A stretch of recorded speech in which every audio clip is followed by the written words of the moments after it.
So first வந்து நம்ம யார் பார்க்க போறோம்னா தாவேகா தான். ஏன்னா அப்சல்யூட்லி அவங்கள வச்சுதான் நம்ம எக்ஸாம்பிளா இந்த வீடியோவே நம்ம எடுக்க ஸ்டார்ட் பண்றோம்.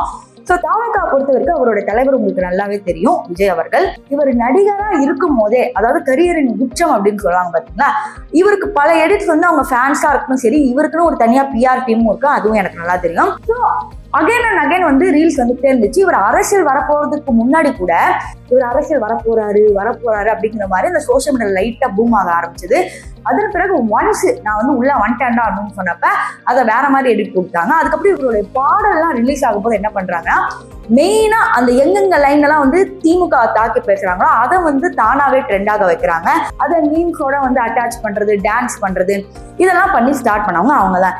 இப்போ இது ஒரு பக்கம் சினிமேட்டிக் ப்ரொமோஷன் மாதிரி இருந்தாலும், இன்னொரு பக்கம் பாத்தீங்கன்னா இவங்க கட்சிக்குன்னு எப்படி ப்ரொமோஷன் பண்ணாங்க அப்படிங்கிறது கொஞ்சம் வந்து ஒரு கேள்விக்குறியா தான் இருக்கு. ஃபுல் அண்ட் ஃபுல்லா பாத்தீங்கன்னா எல்லாம் விஜய பத்தியே தான் பேசுறாங்க.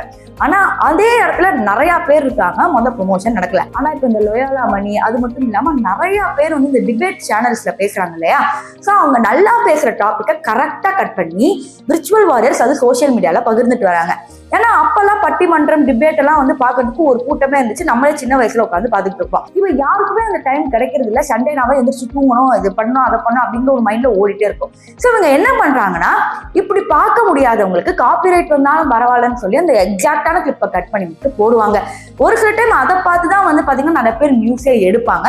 ஸோ அந்த அளவுக்கு தாவேகா வந்து ரொம்ப நுணுக்கமா பார்த்து ப்ரொமோஷன் பண்ணிட்டு இருக்காங்க, எந்த இடத்தையுமே விடாம. அது மட்டும் இல்லாம இவங்க திமுகவை எங்கேயாவது வந்து ரொம்ப கேவலமா பேசுறாங்களா அப்படின்னு கேட்டீங்கன்னா, அந்த மாதிரி ப்ரொமோஷன்ஸ் வந்து அவங்க பண்ண ஸ்டார்ட் பண்ணல.